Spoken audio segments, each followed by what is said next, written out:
السلام علیکم ورحمۃ اللہ وبرکاتہ۔ ناظرین، استقبال ہے آپ کا viral news live studio Jalgaon, Maharashtra, India میں آپ کا میزبان مفتی ہارون ندوی۔ آئیے ڈالتے ہیں دنیا کی 5 بڑی خاص اہم خبروں پر نظر۔ لیکن ابھی تک کوئی اس سچے اچھے اور بے باک چینل سے جڑا نہیں ہے تو جڑ جائیں ہمارے ساتھ اور ہمارے چینل کو لائک، سبسکرائب اور بیل آئیکن گھنٹی کے بٹن کو دبا دیں تاکہ ہماری ہر ویڈیو آپ کو فوراً مل جایا کریں۔ افغان طالبان اور امریکہ کے مابین باہمی تنازعات حل کرنے پر بات ہو رہی ہے۔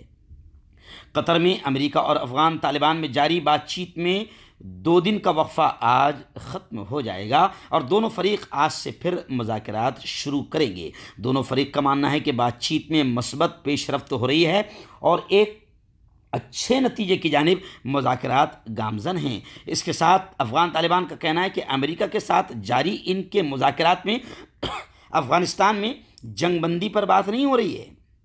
طالبان کے قطر میں قائم سیاسی دفتر کے ترجمان سہیل شاہین نے گفتگو کرتے ہوئے بتایا کہ تنازع کے افغان فریقوں کے درمیان بات چیت کا معاملہ بھی طالبان اور امریکہ کے درمیان جاری مذاکرات کے ایجنڈے میں شامل نہیں ہے۔ سہیل نے بتایا اس وقت ان کی ترجیح یہ ہے کہ مذاکرات کے نتیجے میں تمام غیر ملکی فوج افغانستان سے واپس چلی جائے، جس کے بعد افغان خود اپنے باہمی تنازعات بات چیت سے حل کر لیں گے۔ طالبان ترجمان کے بقول جب ان کی سرزمین پر سے امریکہ کا قبضہ ختم ہو جائے گا تو پھر وہ بااثر افغان شخصیات اور دانشوروں کے ساتھ اس بارے میں وسیع تر مشاورت کریں گے کہ مستقبل کی افغان حکومت کا نقشہ کیا ہونا چاہیے۔ امریکہ کے ساتھ کسی معاہدے کے امکان سے متعلق سہیل شاہین کا کہنا تھا کہ مذاکرات میں تسلسل سے پیش رفت ہو رہی ہے لیکن یہ ابھی مکمل نہیں ہوئے۔ انہوں نے کہا کہ بات چیت اس وقت تک جاری رہے گی جب تک فریقین کسی نتیجے پر نہیں پہنچ جاتے۔ امریکی صدر ڈونلڈ ٹرمپ نے کہا کہ شمالی کوریا کا جوہری ہتھیاروں کے ساتھ کوئی اقتصادی مستقبل نہیں ہے۔ مسٹر ٹرمپ نے کانفرنس میں کہا کہ اگر شمالی کوریا معاہدہ کرتا ہے تو اقتصادی طور پر اس کا ناقابل یقین اور شاندار مستقبل ہوگا، لیکن جوہری ہتھیاروں کے ساتھ اس کا کوئی اقتصادی مستقبل نہیں ہے۔ انہوں نے کہا کہ انہیں شمالی کوریا کے ساتھ امریکہ کے تعلقات بہت مضبوط لگ رہے تھے۔ دریاسنا امریکی محکمہ دفاع پینٹاگون نے تصدیق کی ہے کہ امریکہ اور جنوبی کوریا نے دونوں ممالک کے درمیان مشترکہ طور پر بڑے پیمانے پر ہونے والی فوجی مشقیں ختم کرنے پر اتفاق کیا۔ بیان کے مطابق پینٹاگون کے قائم مقام سربراہ نے ہفتے کے روز اپنے جنوبی کوریائی ہم منصب کے ساتھ بات چیت کی اور دونوں اپنے تربیتی پروگراموں کو سازگار بنانے پر اتفاق کر رہے ہیں۔ پیر کے روز برطانیہ نے کہا ہے کہ وہ حزب اللہ کے تمام دھڑوں پر پابندی عائد کرنے کا خواہاں ہیں، جسے امریکہ ایک دہشت گرد تنظیم گردانتا ہے۔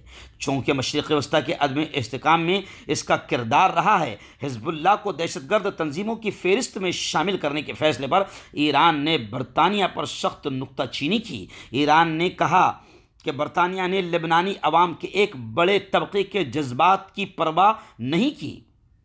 اس حقیقت کو نظر انداز رکھا ہے کہ ایران کے حامی اس گروپ نے داعش کے لڑاکوں کے خلاف لڑائی میں اہم کردار ادا کیا ہے۔ پیر کے روز برطانیہ نے کہا ہے کہ وہ حزب اللہ کے تمام دھڑوں پر پابندی عائد کرنے کا خواہاں ہیں، جسے امریکہ ایک دہشت گرد تنظیم گردانتا ہے۔ چونکہ مشرق وسطیٰ کے عدم استحکام میں اس کا اثر و رسوخ رہا ہے، جبکہ اس سے پہلے برطانیہ تنظیم کے بیرونی سلامتی کے دستے اور اس کے عسکری دھڑے پر پابندی لگا چکا ہے۔ سرکاری تحویل میں کام کرنے والے خبر رساں ادارے ارنا نے ایران کی وزارت خارجہ کے ترجمان بہرام قاسمی کے حوالے سے کہا ہے کہ اس اقدام سے ظاہر ہوتا ہے کہ برطانیہ جان بوجھ کر لبنانی عوام کے ایک بڑے حصے کو نظر انداز کرنا چاہتا ہے اور ساتھ ہی یہ کہ اسے لبنان کی انتظامی اور سیاسی ڈھانچے میں حزب اللہ کی جائز اور قانونی پوزیشن کی کوئی پرواہ نہیں۔ ایک مدت سے لبنان کے سب سے زیادہ طاقتور گروپ کی حیثیت سے حزب اللہ نے داخلی طور پر اور خطے میں اپنا اثر و رسوخ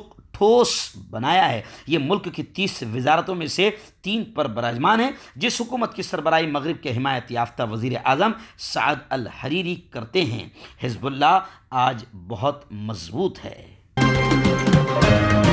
مصر کی سب سے بڑی دینی درسگاہ جامع ازہر کے سربراہ کی ایک بیان نے پورا ہلچل مچایا ہے۔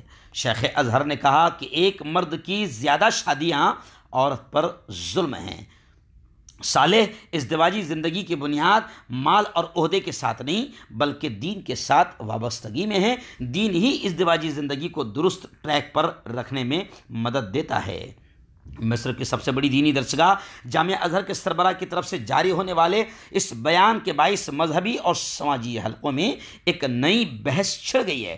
جامع ازہر کے سربراہ الشیخ احمد الطیب نے اپنے بیان میں کہا کہ ایک شخص کا زیادہ شادیاں کرنا عورت پر ظلم کے مترادف ہے۔ جو لوگ کثرت ازدواج کے قائل ہیں وہ غلطی پر ہیں۔ مصر کے ایک ہفتہ وار پروگرام میں بات کرتے ہوئے شیخ ازہر نے کہا کہ قرآن پاک کا حکم ہے فَإِنْ خِفْتُمْ أَلَّا تَعْدِلُوا فواحدہ، یعنی اگر تمہیں ڈر ہو کہ تم بیوی میں انصاف نہیں کر سکو گے تو ایک بیوی کافی ہے۔ ان کا کہنا تھا کہ کثرت ازدواج عورتوں اور اولاً دونوں پر ظلم ہیں۔ تعدد ازدواج کے حوالے سے قرآن کے نص کو بغور پڑھنے کی ضرورت ہے۔ یہ پوری آیت کا ایک حصہ ہے، پوری آیت نہیں ہے، اس کا کچھ حصہ پہلے اور کچھ بعد میں ہیں۔ ڈاکٹر الطیب نے استفسار کیا کہ کیا مسلمان بیوی ایک اور شادی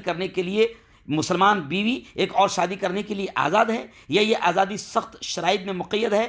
کثرت ازدواج مقید حق ہے۔ ایک بیوی ہوتے دوسری شادی کے لیے دونوں میں انصاف بنیادی شرط ہے۔ اگر انصاف نہیں تو کثرت ازدواج حرام بلکہ ظلم ہے۔ ہمیشہ کی طرح غزہ پٹی میں اسرائیلی فوج نے فضائی حملے پھر کیے۔ فلسطین کے علاقے غزہ کی پٹی میں اسرائیلی فوج نے رات گئے 2 مقامات پر فضائی حملے کیے، تاہم ان حملوں میں کسی قسم کے جانی نقصان کی تصدیق نہیں ہوئی۔ مرکز اطلاعات فلسطین کے مطابق ہفتے اور اتوار کی درمیانی شب اسرائیلی جنگی طیاروں نے وسطی اور جنوبی غزہ میں فلسطینی مزاحمتی مراکز کو نشانہ بنایا۔ ذرائع کا کہنا ہے کہ وسطی غزہ میں المغازی پناہ گزین کیمپ میں ایک مزاحمتی مرکز پر بمباری کی گئی، تاہم اس بمباری میں کسی قسم کا جانی نقصان نہیں ہوا۔ ادھر اسرائیلی فوجی ترجمان نے ایک بیان میں کہا کہ جنگی طیاروں نے غزہ میں اسلامی تحریک مزاحمت حماس کے مراکز پر بمباری کی۔ یہ حملہ فلسطینی مزاحمت کاروں کی طرف سے آتش گیر گیسی غبارے یہودی کالونیوں پر پھینکے جانے کے جواب میں کیا گیا۔